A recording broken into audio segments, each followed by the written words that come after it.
YouTube. Welcome, everyone, to episode 6 of the Ashen Forge. Sorry about that. Today, we're going to talk about managing communities, so community managers. An important topic. There's actually a lot of research in, I've read some about Twitch, so I guess it applies to gaming communities because Twitch communities sort of follow the same lines. But one thing that's very clear is the community follows the leader, basically. So if you have a good moderator, you have generally a happy, good community. And I think the same follows for your community managers within your game itself. And the reason we bring this all up is because was it a week ago now, 2 weeks ago? I don't really remember.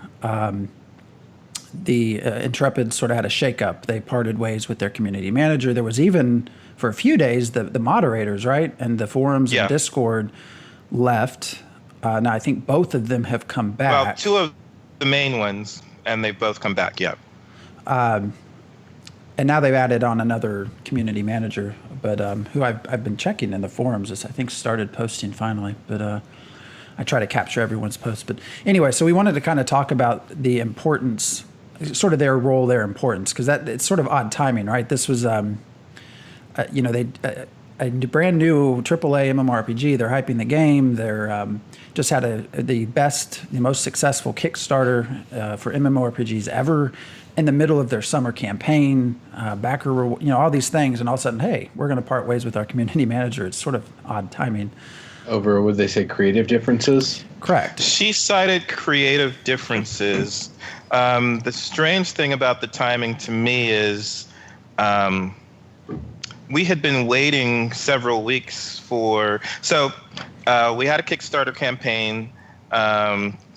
Some of the people complained that they weren't able, some of the European countries, non-US countries, were complaining that they'd prefer to pay by PayPal because they don't do credit cards and debit cards the same way we do. So they've set up a summer campaign which started June 21st. And the Kickstarter people were supposed to be able to use the summer campaign to upgrade and to get access to some of the add-ons to some of the cosmetics that are being provided in the summer campaign. But that started June 21st, and by last week, July 13th, 14th, we still weren't able to upgrade or get any add-ons or anything. We weren't able to participate. And then we were kind of told, one of the kind of major complaints from the Kickstarter people is the $500 package came with a lifetime subscription that was supposed to be exclusive to Kickstarter. But it's also available in the summer campaign for $50 extra, and we were told the exclusivity was for the price. People were upset, and Steven said that what he would like to do is maybe offer us the summer cosmetics. Those of us who were in Kickstarter would offer us the summer cosmetics for free because of that confusion, or possibly have us pay for the cosmetics a la carte, but at a reasonable price. And when it finally came in, so I think that was offered 2 weeks ago or something like that. Then the community manager left maybe last Tuesday, Wednesday, somewhere around there. And then by Saturday, Sunday, when we were finally able to participate in the summer campaign and upgrade, we found out that we were not getting the summer cosmetics for free. We were not getting them at a reasonable price. We're getting them at full price, a la carte. 15% off if we do them in a bundle, like a pet bundle or a mounts bundle. We could get the full summer cosmetics in a bundle for $495.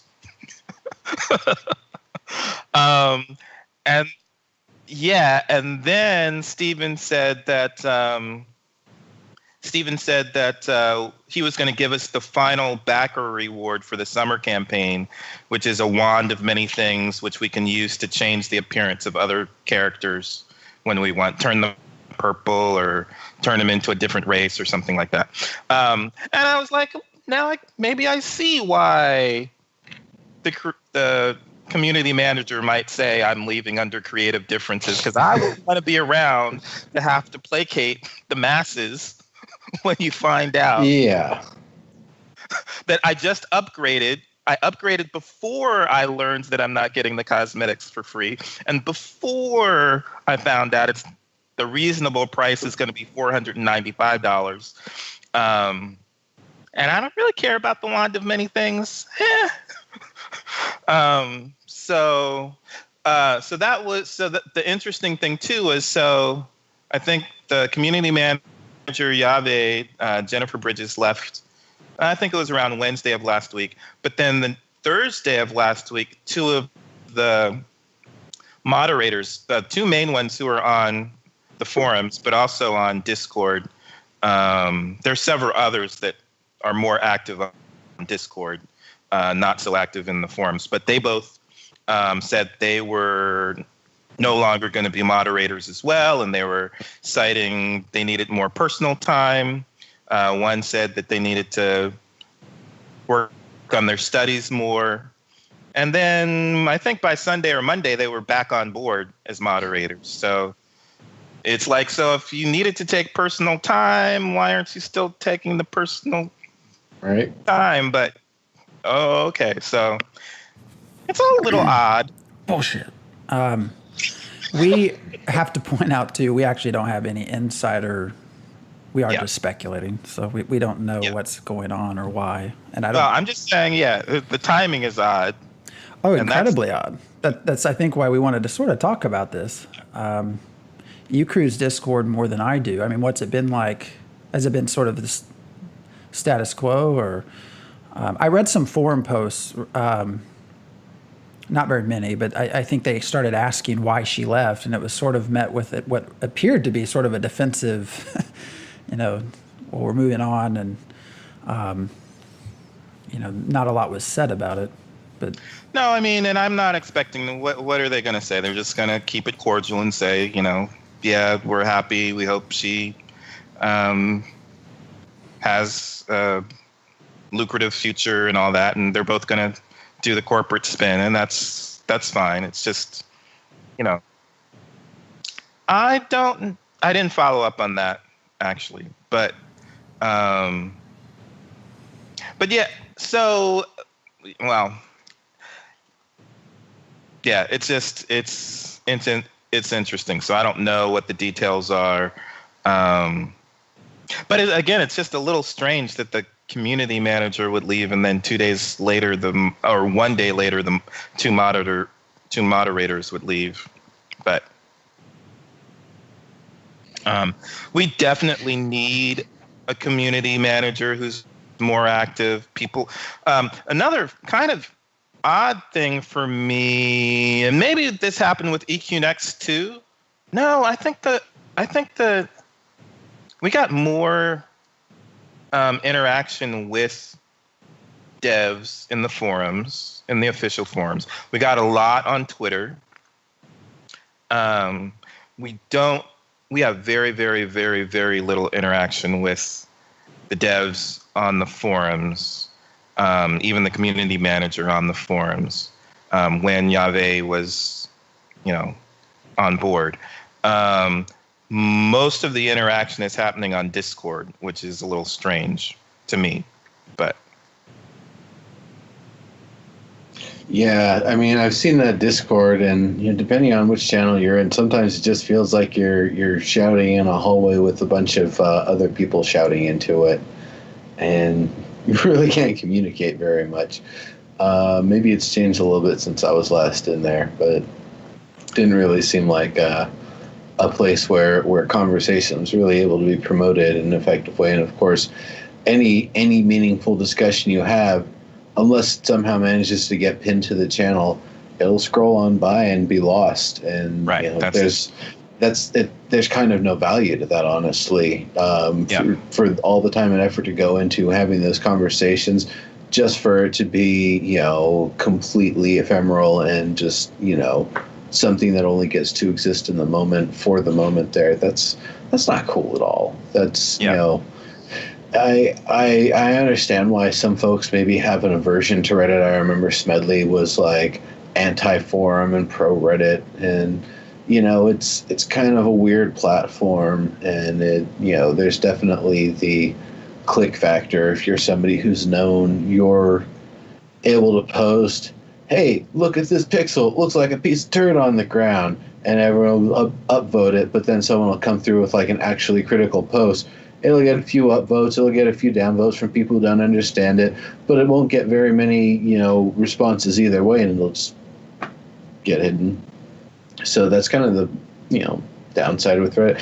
Honestly, forums really are an amazing system, and I feel like that's one of the things that, you know, good developers, you know, have a good forum, but that they themselves aren't necessarily watching and reading every post. You can't be, otherwise you're not getting any work done.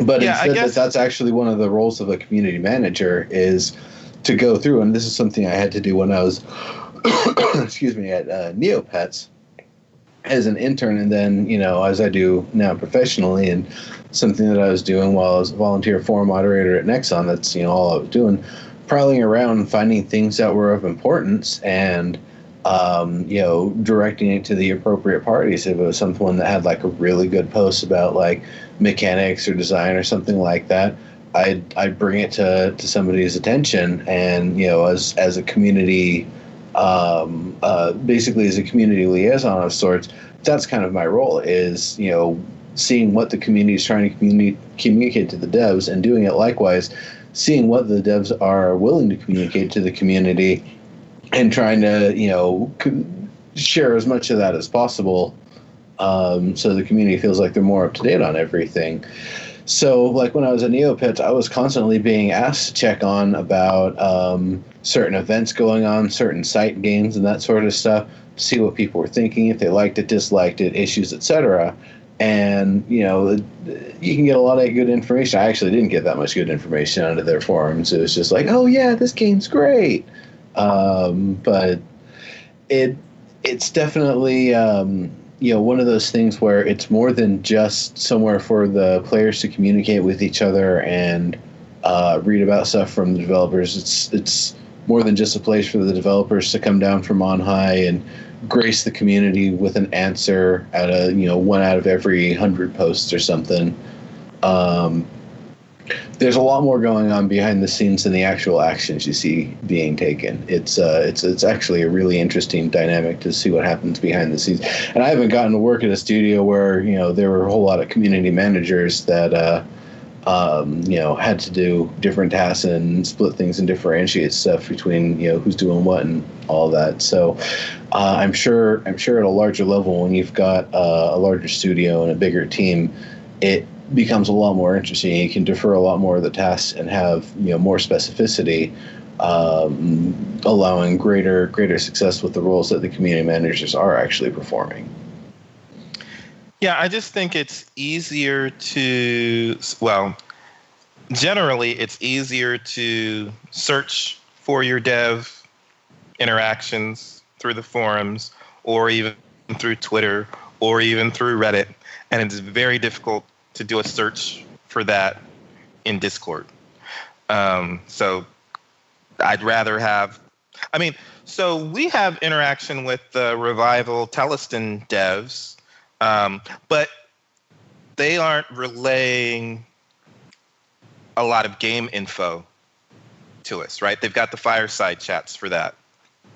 And so we're kind of hanging out with them, and that's fun. And it would be fun if Steven were doing that, although, you know, he probably should be spending more time working on the game. But it's just, when you are sharing tidbits, Discord is probably the worst place on social media to share game information with people, because it's just too hard to archive that. Although Phantom X has some bots that are kind of helping out with that. a little bit, but most people don't have that. Nope. Yeah. Maybe that'll be the new thing. I mean, that's the hard thing with, I mean, what you meant, you can't search Discord. So when you have thousands of people in there, you know, you log in and it's like, you see somebody said something important because everybody's freaking out. And then you start scrolling up and it's like, okay, I've scrolled up 50 pages. Where in the hell is this comment? And then you start worrying, okay, Right. did I pass over it? Did I miss it? And I didn't realize it? And it's, give up. I'm done. You know, you mentioned in this instance that they really are not present. You know, we've all been through other, I guess, pre-release or development type games. I mean, do you feel like you're more engaged in the community than Diggs than us? Do you feel like there's been a distinct, I guess, difference or a problem with not having that engagement? Because, you know, I do have it set up to track everyone's posts, and it was very clear during Kickstarter, Steven posted a lot more in the forums. Then he sort of quit. How do you say, Yave? She kind of did as well, but then sort of slowed down. Now I think the moderators post a little bit more, but I don't know how they are perceived by the community. Yeah. But it was kind of clear there wasn't a lot of discussion, and you know, when we looked at, I know for other games, you not only follow their main Twitter page or whatever, but also the individual developers, you know, Twitter pages. But that doesn't really exist here. So have you noticed, like, does it seem different? Does the community seem more toxic without sort of leadership? Or So we're actually doing a really good job of self-moderation at the moment, maybe because it's so early. And we're doing a pretty good job, especially in the forums, of not getting toxic and kind of they do this great thing where we've got enough kind of comedians who were some of the early founders among the first. So how do I want to say this? In the new forums, you can gain points for your actions and your activity and for people liking your stuff. And the first few people, handful of people who got 1,000 points, either because they got a lot of likes or because they got a lot of LOLs. They got enough LOLs because they're humorous enough that they can go in and kind of knock down all the toxicity in any thread. So they'll just come in and start goofing off and derail the toxicity, and we'll just start having fun instead of focusing on whatever the topic used to be. So we have people who are not even the moderators who are very good at diffusing the toxicity. In the forums, I think the Discord sometimes has a little bit more of a problem, and the moderators have to be a little bit more diligent about banning people there because people just pop in and some other of them are kind of crude. But people are really chafing and frustrated that there's not so much interaction. Yeah. They would like to have more interaction with the devs, and they realize that a lot of that is happening on Discord, but they're not happy about it. Kind of in the same way with EQ Next, people, even though we had a fair amount of activity in the forums from the devs and the community managers, people were still kind of upset that we heard a lot of stuff through Twitter with EQ Next. And they were wanting more info to be coming through with in the forums. And I think in some ways, you know, we're at a time where dev interaction starts happening in social media that's outside of the forums. But again, just Twitter, like if it's Facebook, I could see. If it's Twitter, I could see. If it's Twitch, I could see. Discord just doesn't seem like the best place to focus it. And so I would like to see more activity. So one of the things that I think is kind of missing, when I first found out about this in 1st of May, which is when the Kickstarter started, I was able to go to YouTube and see 2 videos about their node mechanic. And that's supposed to be 2 of a 4-part series. And throughout the Kickstarter in May, they kept talking about, you'll learn more about this in the 3rd node video when that comes out. Well, it still hasn't come out. Or they would say, hey, we're going to give you more information about the classes in the next few weeks as we do our blogs about classes. And we haven't gotten a blog. They just released a new blog post. But did they? Yes, it has nothing to do with nodes, by the way. Okay. I don't think. I'll have to look. It was Which is fine. I'll have to check out the something. blog because I've been waiting for something. So I'll have to check out to see what the blog has. You know, there's one other thing that Discord doesn't have. Not that it couldn't be set up for it. It's a lot harder to manage than it is with the forums. And that's membership and exclusivity. That Discord, I can invite anybody to any of the channels right now. Just create an invite link. It's the Wild West. So yeah, it's impossible to fully moderate because people can just come keep making more accounts and being dicks, and because there's no exclusivity, and that's kind of the other problem. But that's kind of why it is so diluted, and you aren't really having discussion from all of the backers. Because a lot of the people in there probably aren't actually backers. What did I see there? Like 4,300 members. I think that's online. Yeah. That's the other thing. Even just trying to find, tag somebody. There's so many members in there. You got to scroll and scroll and scroll and scroll and scroll and scroll if you want to see if they're online or try and send them a private message or whatever. That's like crazy, especially if you don't really remember their name. And then they've got these guild tags in front of their names. So sometimes it's so long and that screws everything up. It's a little clunky. So the other problem, by the way, with the forums, though, is that the search function does not work. So even if the devs were spending more time, it's kind of clunky to search for stuff in there anyway. Forums are I horrible. wish somebody would fix that.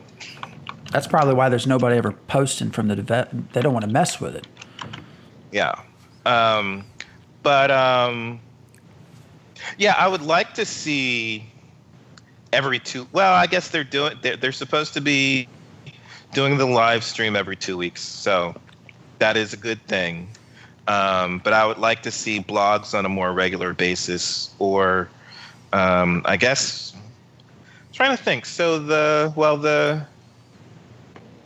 Kickstarter ended beginning of June or June 1st, but there's no dev journal emails or anything like that have come out. So I guess this blog is the first thing in almost 2 months to come out. A little bit more regularity of that would be nice. So going back to the community manager, isn't this a spot where, okay, we're post Kickstarter, we know we're going to be slowed down in information. This is really where you need someone to be that in between, right? And they don't seem to have that. Right.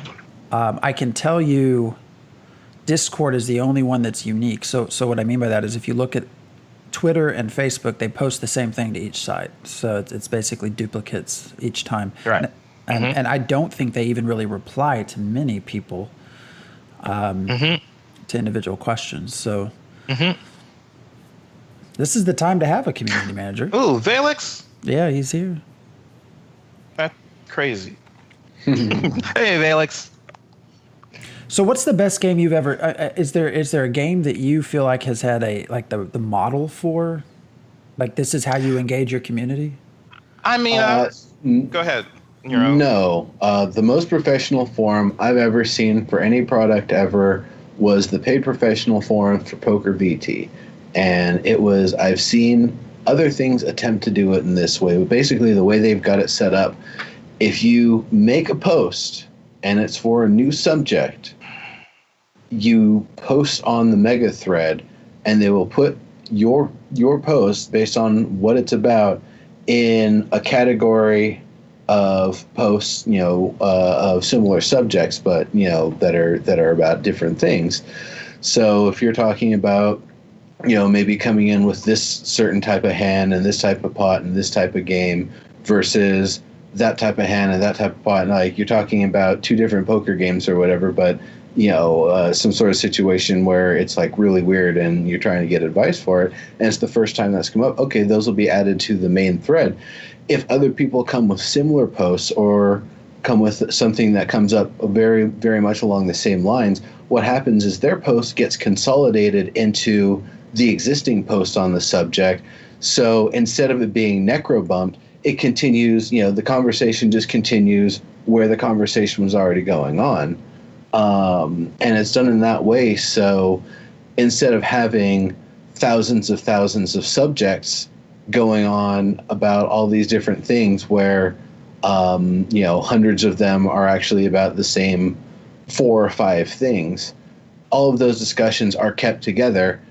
And if it's something that's not adding anything to the conversation, the moderator's responsibility is come through and say, hey, it's cool that you're talking about this. We invite you to join the main conversation here. Thread locked. If it does add something to the conversation, it's like, hey, we like what you're talking about over here. We're just going to add this to the main thread. Done in that way, it's the most organized forum I have ever seen ever. It made it so easy to find the information, to be able to find the conversations, and to be able to get this wealth of knowledge to the point where by the time you've read through it all, you've probably had the answer provided to you 2 or 3 times over. And if not, then by all means, post. You're probably actually adding something in the conversation. Like that's the most amazing forum I've ever seen. And how does that compare to EQNext? Because I think EQNext had the most amount of engagement. Well, EQNext did a revival. You see, on that regard, where we're talking about the engagement level, I feel like what game would I say I had the most? I would imagine EQNext and Landmark is probably one of the games that had one of the largest amounts of community involvement. Oh no, PlanetSide, that's right, PlanetSide too. Okay. There was a lot of community involvement with that as well, especially during when they put out the beta before launch. It changed drastically. It changed significantly over the alpha and the beta. The amount of stuff that was out of balance, out of whack, too powerful, needed to be more powerful, absolutely absurd, and probably shouldn't have gone in to begin with. Like, the game changed significantly. From the very beginning, you would have your big 12-person dropship with 5 guns on it that could also set down and become your spawn point. And it's like, well, that's maybe a little too powerful, so they switched it. So the spawn point they put on a truck like they had in the first one. But in terms of and that was I guess I should look back on what I was saying there with it. So that was all from community interaction with the developers. They would ask us about stuff. They would talk about stuff. They would make changes. It worked really well, and that for it to be something where the game is ready to come out and they're constantly asking us about this and getting feedback on live gameplay. I'm not saying that Ashes isn't going to do that when they get to that point, but right now they're not at that point. Before PlanetSide 2 was actually a thing that they were ready to show off, it was very much under lock and key. They didn't talk about it at all. And, if they did, maybe it would have come out being more like PlanetSide Next, like they originally set out to make, which I think a lot of people would really like more anyway. And did that feedback happen through the forums? What was the major? Yeah, it was forums. There was a bit on Reddit and a bit on Twitter, but it was mostly forums and engagement. And the live streams, engagement on the live streams, asking them questions and that sort of stuff would happen as well. So it was across the board. I would say you're right. The same happened with EQNext and Landmark, and The same thing was going on with Revival. Of course, Elphonic ran out of resources for that, but Right. yeah, they were doing a great job with that too. And so Landmark, we started off with weekly live streams, right? Once that started, Yeah, and I think then so. And Revival was weekly too. I think so. Yeah. That's, maybe we're a little early. I mean, it does seem interesting to have. Well, I guess it's Kickstarter packages. I'm just trying to think of. It seems like it's really early. Like we're a long way out to have been spending the money that we spent. If they're actually going to keep the deadline and the Beyond Friends and Family batch comes through on was it December of 2018? If it actually starts then, we're not actually talking about that long relative to when people are going to be able to get this is still feeling, if that's the actual goal, this is still feeling like a backing, an early access backing pre-order sort of thing that's within like a reasonably attainable period of time, not, oh, hey, we're Star Citizen, throw billions of dollars at us and we're not going to release a game until like your children are ready to play it. So maybe we're off topic. I'm not sure, but but you guys are better knowledgeable about Kickstarter than I am. How many months? Because I'm used to the first early access thing I did was Landmark, and that seemed to be just a few months ahead of when we were able to get into alpha. Like maybe 3 or 4 months. That is not the norm. So, okay. So well, I mean, for MMORPGs, that is not the norm. Yeah, they're almost always delayed. Crowfall delayed. Camelot Unchained delayed. What's the initial offer though? Is it usually does it usually start about a year and a half? I'd have to before look. alpha. I mean, they do set dates. This is when you'll get your reward. They almost never make that. Now there are some, and that's more for MMORPGs. There are some. That's what I'm asking about. Yeah, because there are some RPGs or other games that you actually can play a demo. Before you. Landmark is very. They were pretty much they were ready to go. That they're not the norm. Okay. And Vel actually makes a good point, because when I thought about that question, what's the best experience you've ever had? EverQuest Next and Landmark did come to mind for me, but then he sort of made a point that maybe they communicated too much, almost to a detriment. Mm-hmm. And some of the things we were told about sort of implementing something new in the game, but then not having time to iterate fix the bugs. That did seem to be almost community driven. Like, okay, we got this next piece. Now the community wants the next piece, so we have to put out this. So I would assume that Intrepid kind of knows that. I mean, everything they pattern, it just still seems like SOE patterning. So right. Maybe that's why, but it'd be nice to at least communicate it. Especially when you said we are going to be the most open, blah blah blah blah blah. Right. So I want to sort of derail. So I opened up this, and I apologize. I opened up this blog post. Number one, it says consider this your grouping 101 class for the quote greatest MMO. Anyways, that made me kind of laugh. But this was about group dynamics, and there's something that just stuck out in my head as I'm reading this, and I want to mention, because we're kind of talking about community. Looks like they're going to set their party size at 8 Hold on players. 1 second, guys. I'm going to step away. I'll be right back. 8 players, 8-player parties. That seems kind of excessive. It's one of those things. Does that mean you need to bring 8 players for everything? Is everything designed for 8 players? Or does that just mean if you have up to 8 of your buddies around that you're ready to, 7 of your buddies together that you're ready to go out? I will read it word for word. All right. Let's see. Well, actually, I have to find where I was reading. If it says if people just want to play with four others, they can always play their favorite MOBA.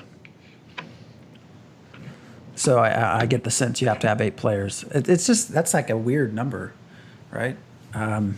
Yeah, I mean, what the MOBA comment doesn't make any sense.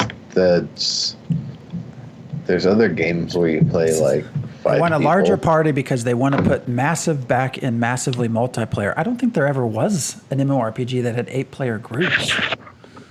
No, I think more like, raid groups and stuff like that is when you would start getting into the larger sizes. Instead of 8 is definitely. I could see, I guess, if they intend to have like one of each class represented or something, and like you need that dynamic in every dungeon. If everything is balanced, that you should have one of everything. Then I can understand why their magic number is 8. But if there's 6 hot dogs in the pack and 8 in the 8 buns, wait, is it 10 and 6? Never mind.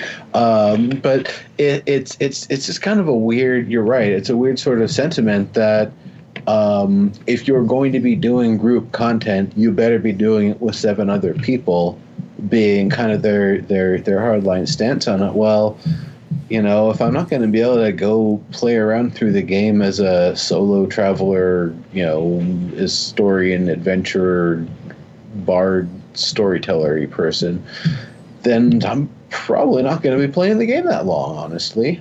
Well, yeah, that comes. Go ahead, Diggs. I want to let you finish. I never let you talk. So, well, this comes back to my, you need a thriving community to make this game work as they intend it to work. And we already know how hard it can be to find 4 or 5 other players to play with if you're in a 5-man group or a 6-man group. But an 8-man group, it seems like if you're locking that content, I think you stepped away, Diggs. The blog says if you want 4 players to go play a MOBA. Is literally what it says. That doesn't, for the people, especially. Is that a dev quote? That's the blog post quote. I'm just saying. You're right. Yes. Oh, wait, that's in the blog that he just released today? Correct. So that's why I wanted to mention it because it just stuck out as I opened up the post. 8 person groups, and the quote was, I lost it again. If you just want to play with 4 others, they can always play their favorite MOBA. So you're sort of restricting greatly what is going to be able to be done here, I would think, because I don't know if they're thinking everyone that plays this game is going to be able to sit down for 4 hours and find other people, but that's not the case. I need to read this blog because I haven't heard them say anything like that in the live streams. So what we were told in the live streams is that 8 is the max. And you're supposed to be able to solo. And they kind of have 8 because yes, there are 8 archetypes. But there's also not, so it shouldn't be that you necessarily need, and this is what I'm saying, what I understood the last 2 months before this blog.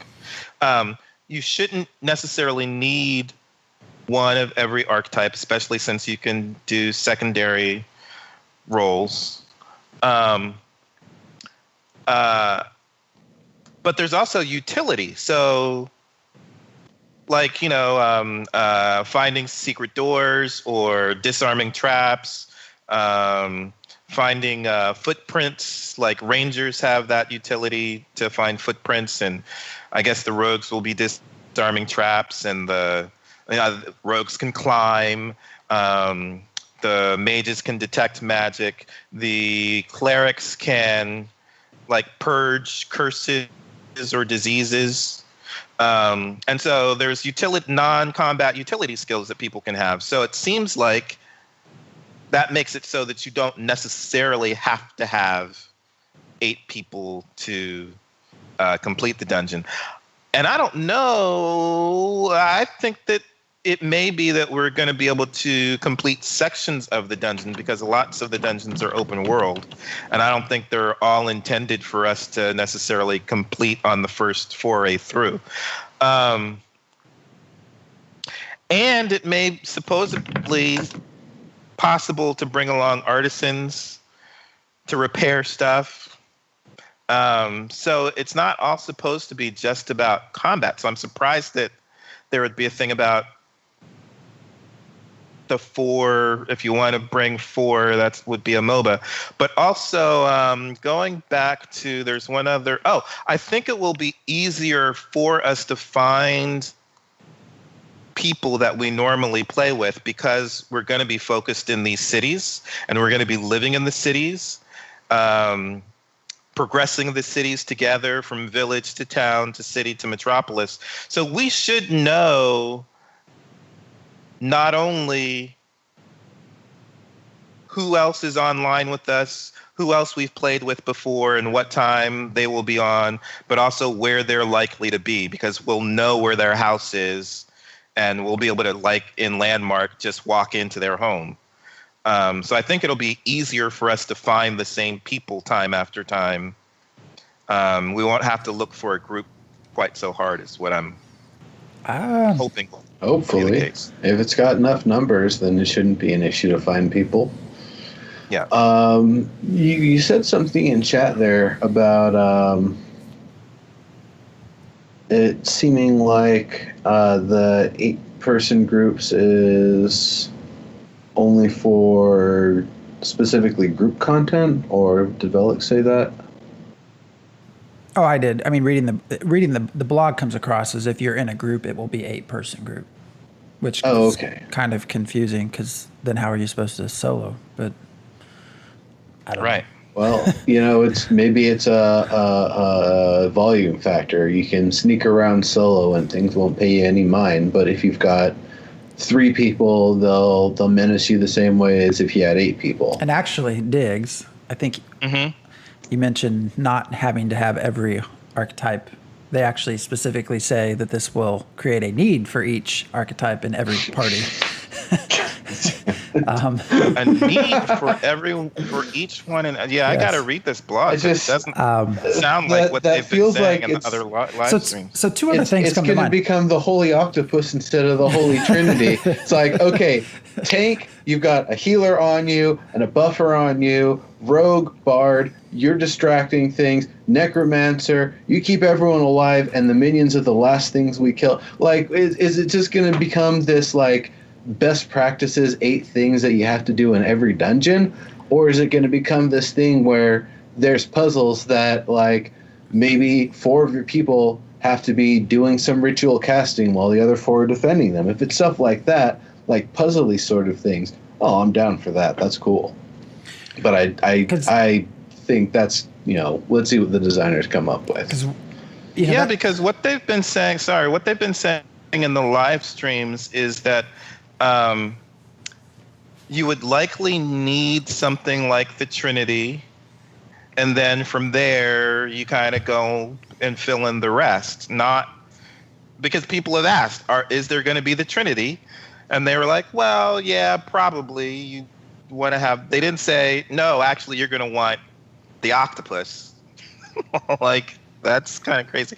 So where is the blog located? It's just on their website. It came through it came through to our website, so that's actually where I was reading it. Okay. But it's on their front page, because 8 players, that starts to get into close to a 10-man raid and WoW, which it doesn't seem like 5 versus 8 would be a big deal. But I mean, that is a raid. DCUO had 8-person raid groups because I think the party size was 4. Right.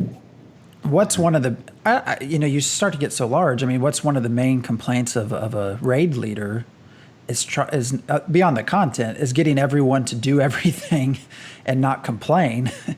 Because the larger you grow a group, the more complaints there will be. I'm sure they'll put in some sort of system to find people randomly out in the wild to group up with, but you're adding 3 more potentially malignant personalities into a group that could be.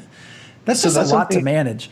Well, it's something I was thinking about is maybe with the intent for 8 people to be in groups, they're actually going to have hireable NPCs that you'll be able to bring with you that instead of them having the autonomy of a player, you can assign them specific tasks and roles. So when you're in different types of combat, if it's like a group of things that you're trying to take care of versus one big thing versus a big thing and some smaller things, you give them different instructions, and so they'll be able to follow along to the best of it. If they did something like that, it probably would be a lot more manageable to bring groups of 8. If you're a rich man, you could just be bringing 7, NPCs, and they all focus fire for you or whatever. Well, the blog does not mention that, but I will say they do go on to talk about that. They realize there could be a issue with availability for players, but they're guessing that they're going to have a large enough population it won't be a problem. But it's not going to be a large enough population of people that want to play with each other. Is what exactly. That's just what I was going to say. Because so to me, one of the failings of the LFG tools that we've had is, you say, okay, I need one of each archetype, and then you have to actually kind of hope that there's enough of each archetype around and not, 2 clerics instead of, the ranger that you need, because the ranger is offline or elsewhere. But then more important to me than the class dynamics are the mindset dynamics, because probably I'm not going to have a lot of fun grouping with Neuro, other than the fact that we like hanging out with each other already. Because he's going to be wanting to go out and kill stuff, and I'm going to be like, hey, I'd rather leave that thing alone. I'd rather talk to it than kill it. No, I mean, I actually, in D&D, when I play, I try to avoid combat as much as possible. If I can use charisma to talk the NPCs out of combat, I will talk them out of combat, intimidate them, flirt with them, do whatever I got to do so that we aren't actually fighting each other. And I'm going to want to be around other people who are like that. I'm not going to want to be around people who want to kill everything in sight. And so that's the big thing. Can you find people who are going to be interested in the same gameplay, the game style that you like? And I don't see anything in here that's going to help with that.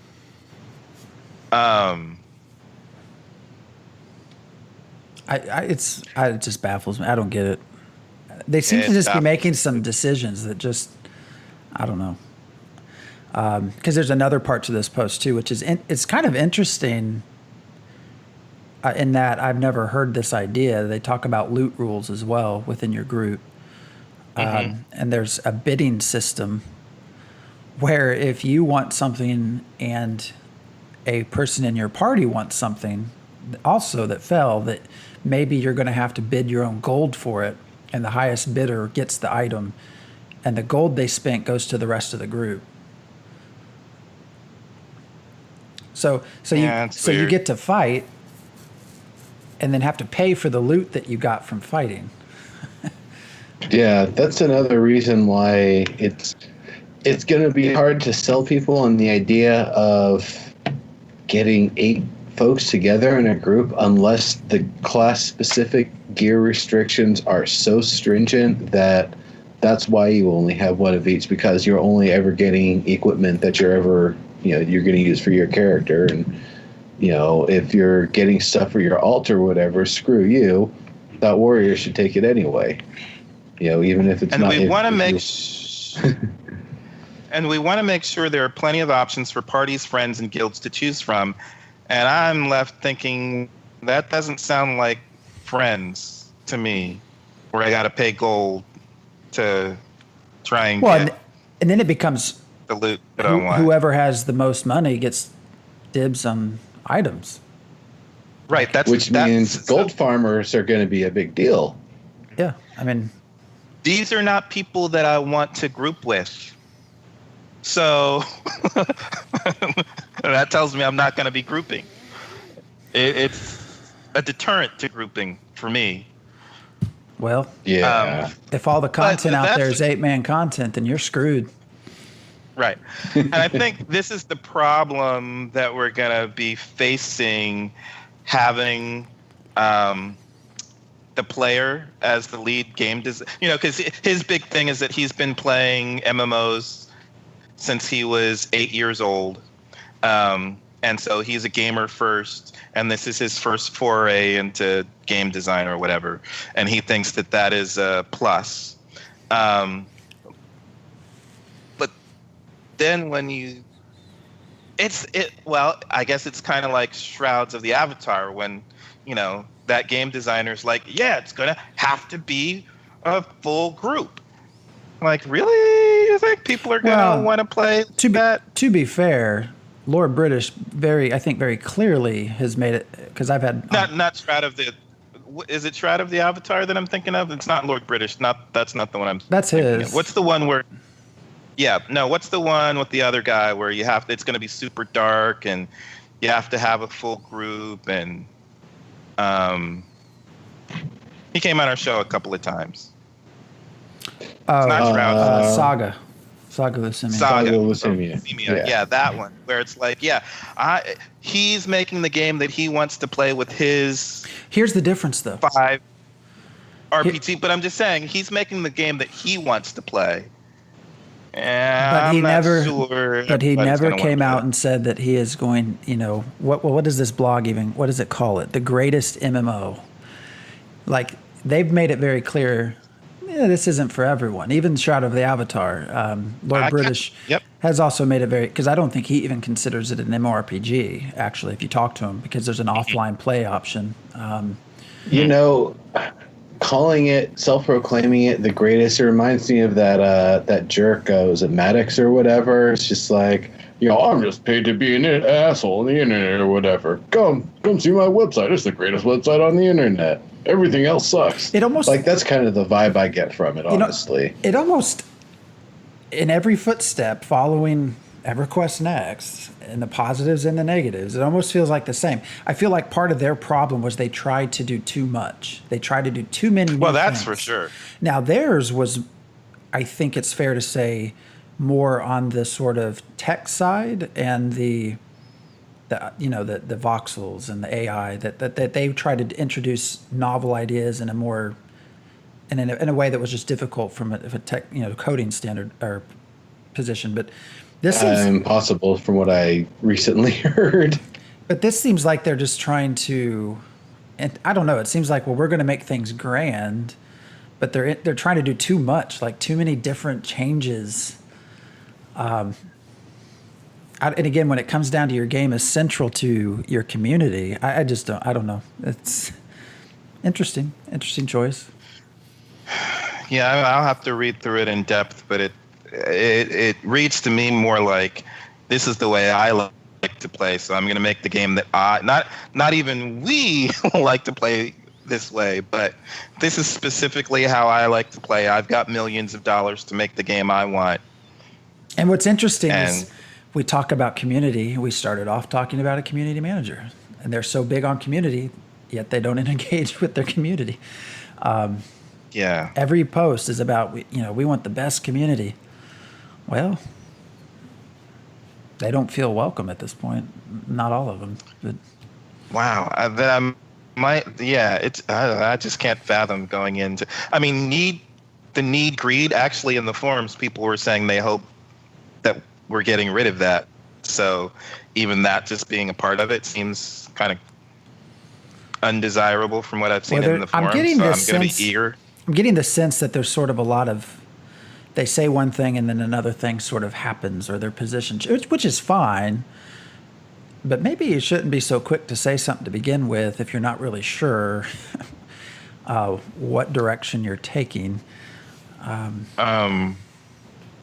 But yeah, I don't know that I want to. That doesn't having to spend gold. Well, and it's not pay to win. That's the other kind of fascinating thing, is that it's not pay to win in the real world, but she kind of want it to be pay to win in game.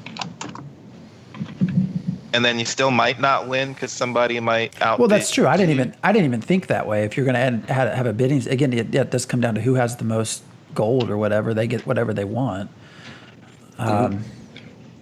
It'll be interesting to see. Well, that's again why I said Chinese gold farmers, or whatever location the gold farmers are from these days. They're going to be a serious problem if they aren't curtailed immediately, because anything like that's going to throw off the community. It's going to make the coin worth not that much to people who are willing to do that, and people who deal in big business. But for everyone else who just goes out and collects their coin off the things they kill and the loot they sell, they're just going to be, the meager peasants with just a few pennies in their pocket by comparison. So, yeah, that's definitely creating a very big potential problem if that's how they plan to do the loot system. Even if they have some sort of like a max threshold, and it's like the item's only at most able to be worth this much, and if both people bid that much, then it goes to a die roll or something. I still feel like making it that expenditure of gold is involved in any way with the process of distributing loot is just not the right way to do it. Well, I think about playing a D&D campaign, and that's a completely different situation, because you're talking with these people face to face in a game where the mechanics are all not built into a system, and everything exists even more I guess temporarily than something in a video game, I suppose. Something else that just came. This is probably what I would do if you're in a tough bind for gold. Like, how exactly do they implement this? Like, do you know what the other person is bidding, or is it just it's blind and whoever bids the most wins? Because if that's the case, what I'm going to do is if I need some gold, something drops, I'm just going to act like I need it, bid 1 gold, let the other person bid whatever, and then I get a share of what they put in, and then hey, it's free gold to me. I'm gonna need on every single item, not actually bid anything, just so that I can get your gold that you bid because you thought you had to go up against me for it. I'm guessing they're gonna lock in whatever your bid is, but that will be my gold farming. But yeah, I have no idea. Some interesting decisions. Again, those just aren't people I want to play with. Some real interesting decisions. We're I think getting towards the end of our time. Actually, we're a little bit over. Again, just to bring us back to where we were, if I were the community manager, this might be some creative differences that I'd be pushing back on, and then be like, yeah, maybe I got to bounce, because I don't want to have to deal with the people on the forums. So have they ever actually defined what they mean by pay to win? Like, are they just saying you can't buy items, or will there ever be an instance where you could buy with real money? I guess buying an item from a cash shop with real money that makes you actually more powerful in the game. Because here's something. Yeah, so that includes mounts, that includes levels, that's stuff like boosters, that. I would imagine they might be a little iffy on. They might do boosters. No, it's not supposed to be boosters. But only cosmetics. Okay, good. But have they said if those cosmetics, if I buy something, a mount, will I be able to sell that in game for gold? Have they said anything like that? That I don't know if they've talked about. Well, the mounts that you could buy would really be skins that have cosmetic abilities, not anything that makes you go faster. You put that on top of a I don't remember where I was going with that. acquired. Oh, I know where I was going with that. Because if that's the case, you could, it's sort of a legal way of gold seller, whatever. You don't have to go to a gold seller. You can just buy it off their store, go in and use the gold you make to roll on items you want. So sort of an indirect pay to win. But I just didn't know if they'd commented on that. Anyways, anything else y'all want to talk about? Or I got to go read this blog and then check the forums and then play some Fortnite. So, well, Fortnite No, will be I better think, than Dark and Light at this point. So, yeah, huh? You just blew my mind with this blog, or he did. So, no, I really got to read what this is because it sounds crazy to me. I read 8-Man Group and thought, okay, this is probably worth talking about. Yeah. Right now. Well, we might have to continue next time as my mind continues to be blown. But wow. Any last words from you, Neuro?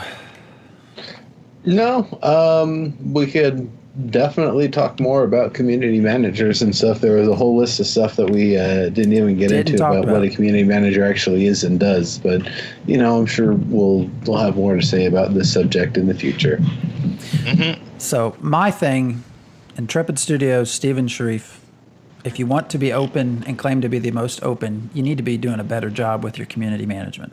I'll just leave it at that. All right. Well, thank you, everyone, for joining us. We will be on. I do have one more thought. Go ahead. Get 2 more community managers. Have at least 3 community managers, one of them in the senior position. It'll make things a lot better. I had wondered about that. Their Kickstarter blew up so much. Even though they've got the money. Well, and even though they're not active necessarily on Twitter or the forums or Facebook, I assume they're getting pounded with tweets and stuff all the time.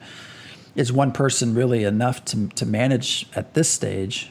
I don't know. But if you only have, 12 developers, 14 people on the team altogether, do you really want to pay for a second community manager before you pay? They're supposed to be ramping up. They're supposed to be hiring. I think they want to be up to 40 people pretty soon. So anyways. All right. Well, we will be back in 2 weeks, and we will probably be talking about this grouping system based off of Dig's reaction. And we'll be bringing Valix back on as a co-host. Nice. No, yes. We'll try that. If I could somehow physically make him do that, I would. The same with SOG. Unfortunately, I have yet learned how to develop arms that go through computer screens to grab people. So, all right. Well, thanks for joining us, everyone, and have a good night. See you.